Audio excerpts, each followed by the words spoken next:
आप देख रहे हैं देश लाइव, देश की आवाज। नमस्कार दोस्तों, स्वागत है आपका देश लाइव में और मैं हूं आपके साथ आशिमा त्यागी। दोस्तों, कुछ लोगों ने सुप्रीम कोर्ट को भी नफरत फैलाने का अड्डा बना लिया है। जब भी अखबार में कोई हेडलाइन दिखती है जिसमें वक्फ, मुसलमान या जमीन लिखा होता है तो तुरंत सुप्रीम कोर्ट की सीढ़ियां चढ़ जाते हैं, तुरंत सुप्रीम कोर्ट का दरवाजा खटखटा दिया जाता है। लेकिन इस बार देश के मुख्य न्यायाधीश ने ऐसे लोगों को करारा जवाब दिया है। करारा जवाब देते हुए कहा है कि इन याचिकाओं की जो सियासी दुकान है वो कहीं ना कहीं हिलाकर रखती है। अब सवाल यह है कि क्या कहा सीजीआई ने, क्यों भड़क उठे कोर्ट में और कौन है ये लोग जो सिर्फ एक धर्म को निशाना बनाकर संविधान को चुनौती देना चाहते हैं। तो आज इसी मुद्दे पर हम बात करेंगे। चर्चा में हम आगे बढ़े उससे पहले आप लोगों से गुजारिश, अपील कि इंसाफ की आवाज को बुलंद करने के लिए और सच्ची पत्रकारिता के लिए हमारा सहयोग करें, यानी देश लाइव का सहयोग करें। साथ ही डिस्क्रिप्शन में दिए गए लिंक को ओपन कर ज्वाइन बटन दबाकर आप हमसे सीधा जुड़ सकते हैं दोस्तों। तो चलिए आज के इस विषय पर बात करते हैं दोस्तों। आज हम एक ऐसे गंभीर विषय पर बात करने जा रहे हैं जो हमारे लोकतंत्र की आत्मा से जुड़ा हुआ है। न्यायपालिका की निष्पक्षता और धर्म के नाम पर अदालतों के दुरुपयोग का बढ़ता चलन। हाल ही में सुप्रीम कोर्ट में एक मामला सामने आया जिसमें वक्फ अधिनियम के कई प्रावधानों को चुनौती देने की वाली जो याचिका है वो दिल्ली हाई कोर्ट से सुप्रीम कोर्ट, जी हां, सुप्रीम कोर्ट ट्रांसफर करने की मांग की गई थी। ये इस तरह का एक मामला सामने आया जिसके बाद ये चर्चा को हवा मिली है। लेकिन इस मामले में जो सबसे अहम बात रही वो ये थी दोस्तों कि भारत के मुख्य न्यायाधीश यानी सीजेआई की कड़ी टिप्पणी इसमें सामने आई है। सख्त टिप्पणी उन्होंने की है। मुख्य न्यायाधीश ने याचिकाकर्ता के वकील पर नाराजगी जाहिर की और नाराजगी को जाहिर करते हुए साफ तौर पर कहा कि आप तो हमेशा पहले होते हैं और हमेशा दोषपूर्ण। क्या संसद ने आपकी याचिका पढ़ने के बाद ही कानून बनाया था? हमेशा अखबार पढ़ते रहते हैं और याचिकाएं दायर करते रहते हैं। ये मुख्य न्यायाधीश की टिप्पणी है। ये शब्द सिर्फ एक व्यक्ति पर नहीं थे दोस्तों, ये एक चेतावनी थी उन तमाम लोगों के लिए या उन तमाम मानसिकता वाले लोगों के लिए जो सुप्रीम कोर्ट और हाई कोर्ट को किसी विचारधारा या राजनीतिक एजेंडे का मंच बनाना चाहते हैं। उनके लिए ये सख्त लहजे में मुख्य न्यायाधीश की तरफ से कड़ा संदेश कहा जा सकता है।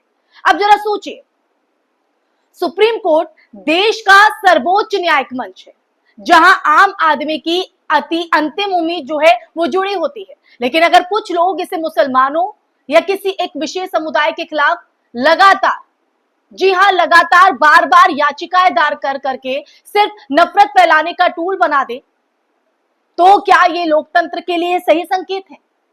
क्या ये न्याय की अवधारणा के खिलाफ नहीं है दोस्तों? सवाल इसलिए है दोस्तों कि कुछ लोग अदालतों को भी अब धर्म की दुकान बनाने पर तुले हुए हैं। धर्म की आड़ में ये सब चीजें की जा रही है। जैसे कोई अखबार में कुछ पढ़ते हैं, तुरंत याचिका दाखिल कर दी जाती है। कोई मुसलमान को लेकर गलतफहमी फैलाई गई हो, कोई अफवाह हो या कोई वक्फ से जुड़ी संपत्ति का मामला हो, इसमें कोई साक्ष्य नहीं मौजूद होते हैं, बस हेडलाइन बनती है, तुरंत मामला कोर्ट में। बार बार सिर्फ एक ही समुदाय को टारगेट करना, बार बार वही लॉजिक कि मुसलमानों को ज्यादा अधिकार दिए गए हैं, वक्फ बोर्ड संविधान से ऊपर हो गया है, वक्फ ने जमीन हड़प ली है, ये तमाम जो तर्क है वो इन याचिकाओं के तहत दिए जाते हैं। और फिर मीडिया में जाकर शोर मचाना, ये जो साजिश है ना दोस्तों, क्या हम इसे न्याय का नाम दे सकते हैं? दे सकते हैं? आप क्या मानते हैं? कमेंट बॉक्स में आप जरूर बताइएगा। जब सीजीआई ने कहा है कि आप हमेशा पहले होते हैं, हमेशा दोषपूर्ण, तो इसमें न्यायपालिका की झुंझलाहट नहीं बल्कि एक सच बोलने की ताकत थी दोस्तों।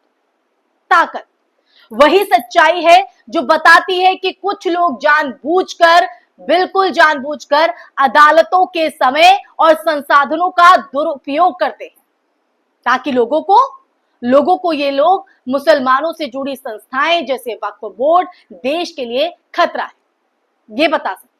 और ये धारणा बार बार कोर्ट में केस डालकर, सोशल मीडिया पर वीडियो बनाकर, न्यूज चैनल्स पर चिल्ला चिल्लाकर फैलाई जाती है, लोगों को भ्रमित किया जाता है। देश के सौहार्द को बिगाड़ने की कोशिश होती है। दोस्तों, न्यायपालिका कोई एजेंडा नहीं चलाती, लेकिन कुछ लोग न्यायपालिका से अपने एजेंडे को वैधता दिलवाना चाहते हैं। जब संसद कोई कानून बनाती है तो वो व्यापक विचार विमर्श और बहस के बाद बनता है दोस्तों। लेकिन ये लोग ये दिखाना चाहते हैं कि संसद ने गलत कर दिया है, संविधान ने गलत कर दिया है, बस वही सही है जो कोर्ट में याचिका दाखिल कर रहे हैं। लेकिन अब उन लोगों के लिए सख्त टिप्पणी मुख्य न्यायाधीश की एक संदेश है। अब इस घटनाक्रम को गहराई से भी देखने की जरूरत है दोस्तों।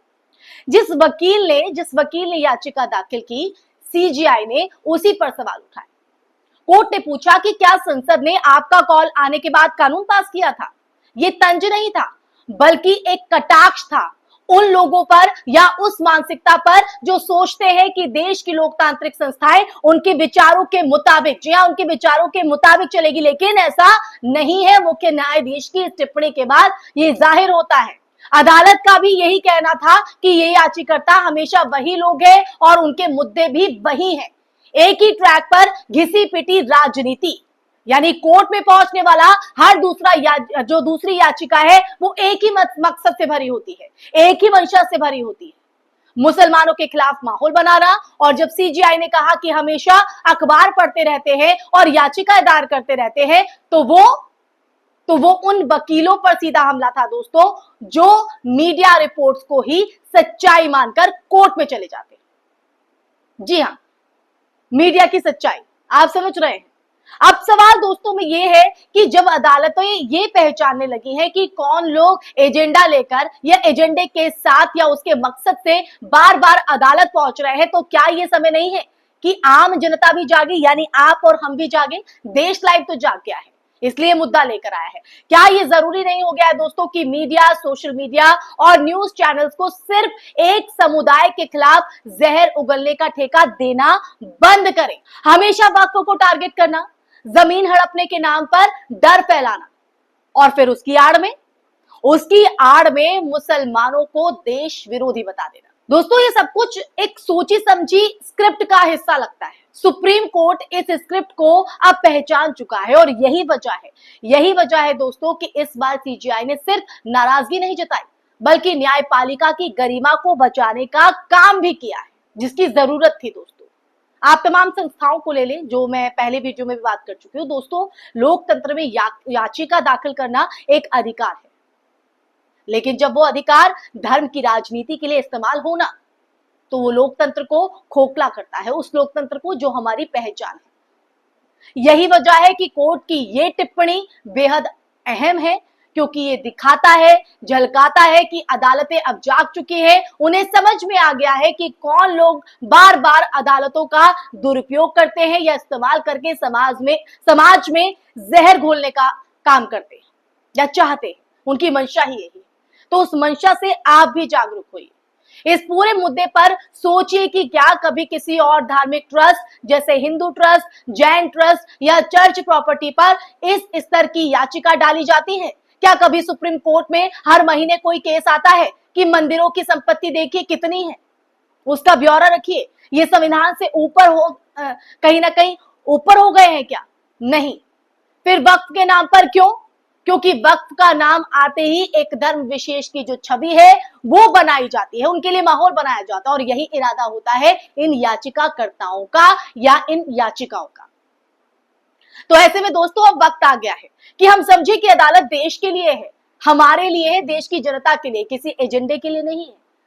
और जब देश की सबसे बड़ी अदालत पर सीजीआई ऐसे लोगों को लताड़ता है ना दोस्तों, तो वो न सिर्फ कानून की रक्षा करता है, बल्कि देश के सेकुलर और लोकतांत्रिक ढांचे को भी मजबूत करता है, जो कहीं ना कहीं समाज के ठेकेदार या सत्ता में बैठे कुछ सत्ताधारी खोखला करने की कोशिश में लगे हुए दीमक की तरह।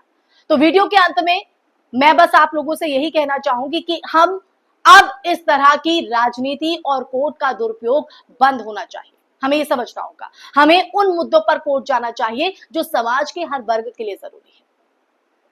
बहुत सारे ऐसे मुद्दे हैं दोस्तों, शिक्षा है, स्वास्थ्य है, रोजगार है, मानवाधिकार है, लेकिन इन्हें नजरअंदाज किया जाता है। लेकिन अगर अदालतों को सिर्फ एक धर्म के खिलाफ बदले की राजनीति का अखाड़ा बनाया जाएगा तो देश का न्याय भी खोखला हो जाएगा। इसलिए आज हम इस विषय पर बात कर रहे हैं, चर्चा कर रहे हैं।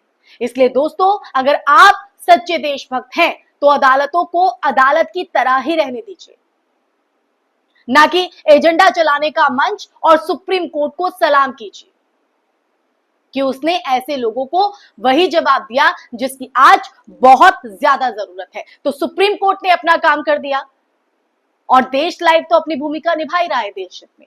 बारी अब आपकी है। इसी के साथ इस वीडियो में फिलहाल के लिए बस इतना ही। अगर आपको मेरी वीडियो पसंद आई हो तो आप इसे ज्यादा से ज्यादा शेयर कीजिएगा, लाइक कीजिएगा और हमारे चैनल देश लाइव को सब्सक्राइब कीजिएगा और साथ ही कमेंट बॉक्स में अपनी राय जरूर साझा कीजिएगा। इसी के साथ मुझे दीजिए इजाजत, फिर हाजिर होंगे एक नए विषय के साथ। तब तक के लिए अपना ख्याल रखिए। जय हिंद, जय भारत, नमस्कार।